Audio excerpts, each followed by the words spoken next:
Rajamahendravaram Shyamala centre వద్ద CITU, IFTU, AICCTU, యువజన, విద్యార్థి, కేంద్ర కార్మిక సంఘాల ఆధ్వర్యంలో నిరసన కార్యక్రమం నిర్వహించారు. విశాఖ స్టీల్ ప్లాంట్ సమస్యపై కేంద్ర కార్మిక సంఘాలు ఇచ్చిన రాష్ట్ర వ్యాప్త పిలుపులో భాగంగా రాజమహేంద్రవరం నగరంలో శ్యామల సెంటర్ వద్ద కేంద్ర కార్మిక సంఘాలు, సిఐటియు, ఐఎఫ్టియు, ఏఐసిసిటియు, యువజన, విద్యార్థి ఆధ్వర్యంలో నిరసన కార్యక్రమం నిర్వహించారు. ఈ నిరసన కార్యక్రమాన్ని ఉద్దేశించి సిఐటియు జిల్లా అధ్యక్షులు ఎస్ఎస్ మూర్తి, ఏఐసిసిటియు నాయకులు నల్ల రామారావు, సిపిఐ ఎమ్మెల్యే డెమోక్రసీ నాయకులు కిరణ్ కుమార్లు మాట్లాడుతూ విశాఖ స్టీల్ ప్లాంట్ ప్రైవేటీకరణ నిలుపుదల చేశామని, కేంద్ర ప్రభుత్వంపైకి ప్రకటనలు ఇచ్చిన దొడ్డిదారిన ప్రైవేటీకరణ పనులను వేగవంతం చేసిందని, ఇది చాలా దారుణమని అన్నారు. కేంద్ర ప్రభుత్వం విశాఖ స్టీల్ ప్లాంట్కి ప్యాకేజీ ప్రకటించిందని, ఆ ప్రకటించిన ప్యాకేజీ నుంచి అప్పులు తీర్చడానికి సొమ్మును ఉపయోగిస్తుందని, కార్మికుల జీతాలు చెల్లించడానికి ఈ సొమ్మును ఉపయోగించాలని అన్నారు. ఏళ్ల తరబడి విశాఖ స్టీల్ ప్లాంట్కి సొంత గనులు కేటాయించాలని కార్మికులు, ప్రజా సంఘాలు, మేధావులు అడుగుతున్నా గానీ కేంద్ర ప్రభుత్వం విశాఖ స్టీల్కు సొంత గనులు కేటాయించకుండా కాలయాపన చేస్తుందని, సొంత గనులు కేటాయించి ఉంటే విశాఖ స్టీల్ ప్లాంట్ మరింత లాభాలతో ముందుకు వెళ్తుందని తెలియజేశారు. విశాఖ స్టీల్ ప్లాంట్లో పనిచేస్తున్న కాంట్రాక్ట్ కార్మికులను ఈ మధ్యకాలంలో 1500 మందిని నిలుపుదల చేసినట్టు వార్తలు వస్తున్నాయని, తక్షణమే నిలుపుదల చేసిన కార్మికులను విధుల్లోకి తీసుకోవాలని కోరారు. విశాఖ స్టీల్ ప్లాంట్ ప్రైవేటీకరణ ఆపాలని సంవత్సరాల తరబడి కార్మికుల పోరాడుతున్న ఈ పోరాటాన్ని పట్టించుకోకుండా కేంద్ర ప్రభుత్వం చాలా మొండిగా వ్యవహరిస్తుందని, ఇది తగదని అన్నారు. రాష్ట్రంలో ఉన్న కూటమి ప్రభుత్వం విశాఖ స్టీల్ ప్లాంట్పై ప్రైవేటీకరణ విషయంలో నోరు మెదపాలని, సొంత గనులు కేటాయింపు విషయంలో కూడా రాష్ట్ర ప్రభుత్వం చొరవ తీసుకొని కేంద్ర ప్రభుత్వంపై ఒత్తిడి తీసుకువచ్చి గనులు కేటాయించే విధంగా కృషి చేయాలని అన్నారు. అవసరమైతే కార్మిక సంఘాలను, అన్ని రాజకీయ పార్టీలను కలుపుకొని ఒక ఉమ్మడి కార్యాచరణతో కేంద్ర ప్రభుత్వంపై ఒత్తిడి తేవాలని, దానికి రాష్ట్ర ప్రభుత్వం కృషి చేయాలని అన్నారు. విశాఖ ఉక్కు ఆంధ్రుల హక్కు అనే నినాదంతో ఎందరో ప్రాణ త్యాగాల వల్ల వచ్చిన నవరత్న హోదా కలిగిన ఈ విశాఖ స్టీల్ ప్లాంట్ ప్రైవేటీకరణ విషయంలో కార్మిక సంఘాలు వెనక్కి తగ్గేది లేదని, ప్రైవేటీకరణ ఆపే వరకు పోరాటం కొనసాగిస్తామని అన్నారు. ఈ నిరసన కార్యక్రమానికి సిఐటియు జిల్లా ఉపాధ్యక్షులు బి పవన్ అధ్యక్షత వహించారు. ఈ కార్యక్రమంలో సిపిఎం జిల్లా కార్యదర్శి వర్గ సభ్యులు జువ్వల రాంబాబు, సిపిఎం రాజమహేంద్రవరం నగర కార్యదర్శి కరి రామకృష్ణ, సీనియర్ నాయకులు సావిత్రి, సిఐటియు నాయకులు పూర్ణిమరాజు, సోమేశ్వరరావు, పడాల రామకృష్ణ, ప్యారి, ఐ సుబ్రహ్మణ్యం, సిపిఐ నగర కార్యదర్శి వి కొండలరావు, ఏఐసిసిటియు నాయకులు దేవుడు బాబు, సప్పారమణ, భద్రరావు, వ్యవసాయ సంఘం నాయకులు టి నాగేశ్వరరావు, ఐఎఫ్టియు నాయకులు చీకట్ల వెంకటేశ్వరరావు, దినేష్ బాబు, డివైఎఫ్ఐ నాయకులు వి రాంబాబు, టి రాజేష్, ఎస్ఎఫ్ఐ నాయకులు రాసా, భాస్కర్, జోసెఫ్, పీడిఎస్యు నాయకులు భాను తదితరులు పాల్గొన్నారు.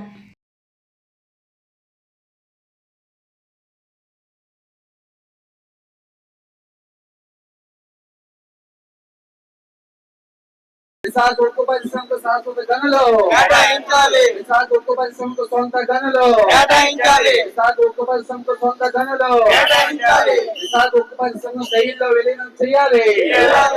విశాఖ ఉక్కును శైలిలో విలీనం చేయాలి.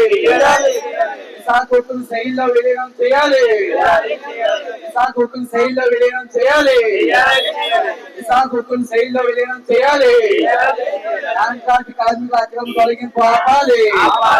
విశాఖ ఉక్కు పరిశ్రమలో పనిచేస్తున్న కాంట్రాక్ట్ కార్మికుల అక్రమ తొలగింపులు ఆపాలి. కాంట్రాక్ట్ కార్మికుల అక్రమ తొలగింపులు ఆపాలి. కార్మిక నాయకులపై వేధింపులు ఆపాలి. కార్మిక నాయకులపై వేధింపులు ఆపాలి. కార్మిక నాయకులపై వేధింపులు ఆపాలి.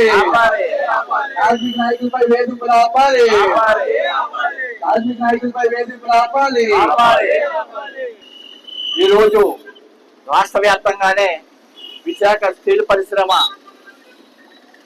పరిరక్ష పోరాట కమిటీ ఇచ్చిన పిలుపులో భాగంగా అన్ని జిల్లా కేంద్రాల్లో కూడా నిరసనలు కొనసాగుతున్నాయి.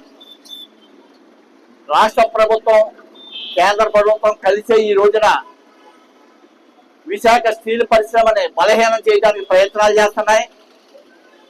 సుమారుగా కేంద్ర ప్రభుత్వం దీన్ని ప్రైవేటీకరించాలనే ప్రకటన వచ్చిన దగ్గర నుంచి కూడా విశాఖ ఉక్కు ఉద్యోగులు, కార్మికులు, అలాగే స్థానిక ప్రజలు ఆ పరిశ్రమను కాపాడుకోవడం కోసం ఇప్పటికే 1500 రోజులు దాటి పోరాటాన్ని కొనసాగిస్తున్నారు. ఈ పోరాటం ప్రభావం చూపే కేంద్ర ప్రభుత్వం ప్రైవేటీకరణ చేసే చర్యలు తీసుకోకుండా కొంత వెనకడుగు వేసింది. కానీ రెండో వైపున రాష్ట్ర ప్రభుత్వంలో కుమ్ముక్కయ్యి ఏదో విధంగా బలహీనం చేసి ఆ పరిశ్రమను ప్రైవేటీకరణ చేయడానికి ప్రయత్నాలు జరుగుతున్నాయి. మొదటి నుంచి కూడా నిపుణులు చెప్తున్నారు, విశాఖ స్టీల్ పరిశ్రమ రాష్ట్రం విడిపోయిన తర్వాత ఏకైక అతిపెద్ద పరిశ్రమ ఇది కూడా అనేక పోరాటాలు చేసి త్యాగాలు చేసి సాధించుకున్న పరిశ్రమ.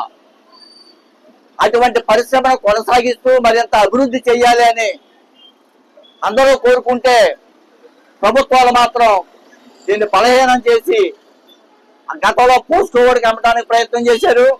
దాన్ని వ్యతిరేకంగా పోరాటం చేశాం. ఇప్పుడు బలహీనం చేయడానికి ప్రయత్నం చేస్తున్నారు.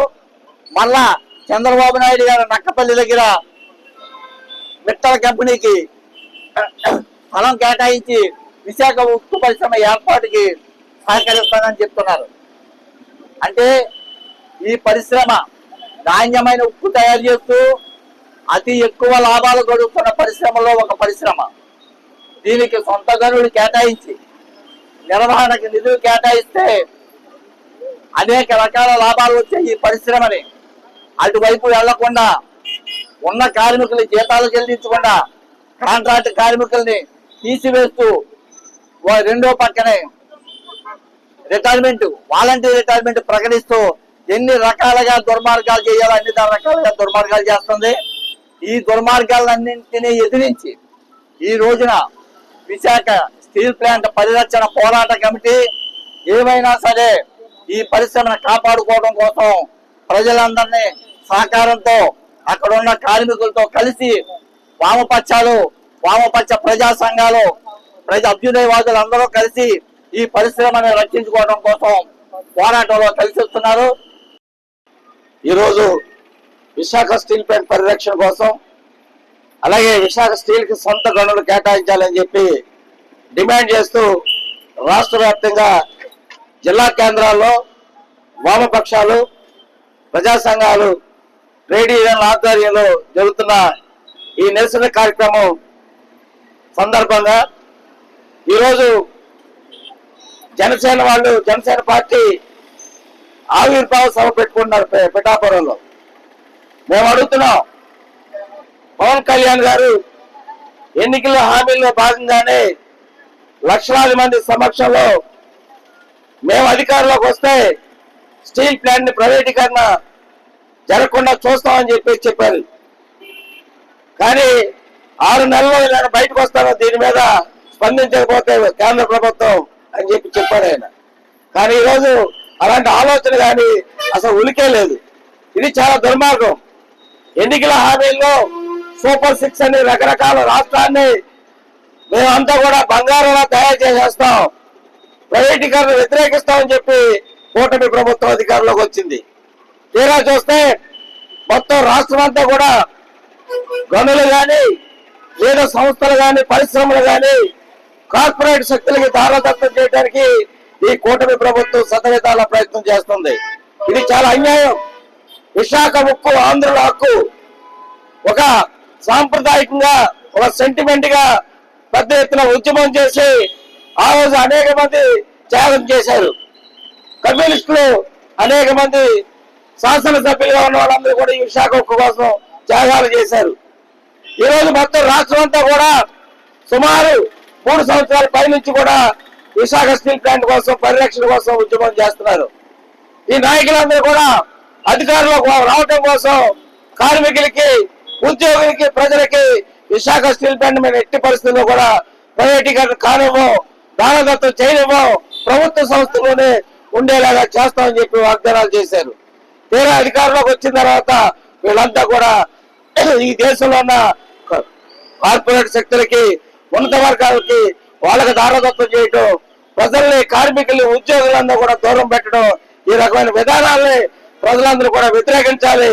అలాగే విశాఖ స్టీల్ ప్లాంట్ సొంత గనులు స్టీల్ అథారిటీ ఇండియా లిమిటెడ్ కేటాయించాలని చెప్పి జరుగుతున్న ఈ డిమాండ్ ముందుకు తీసుకెళ్ళడం కోసం ఉద్యమంలో అందరూ కూడా భాగస్వాములు కావాలని చెప్పేసి కోరుతూ ఇంతటితో నేను ముగిస్తున్నాను.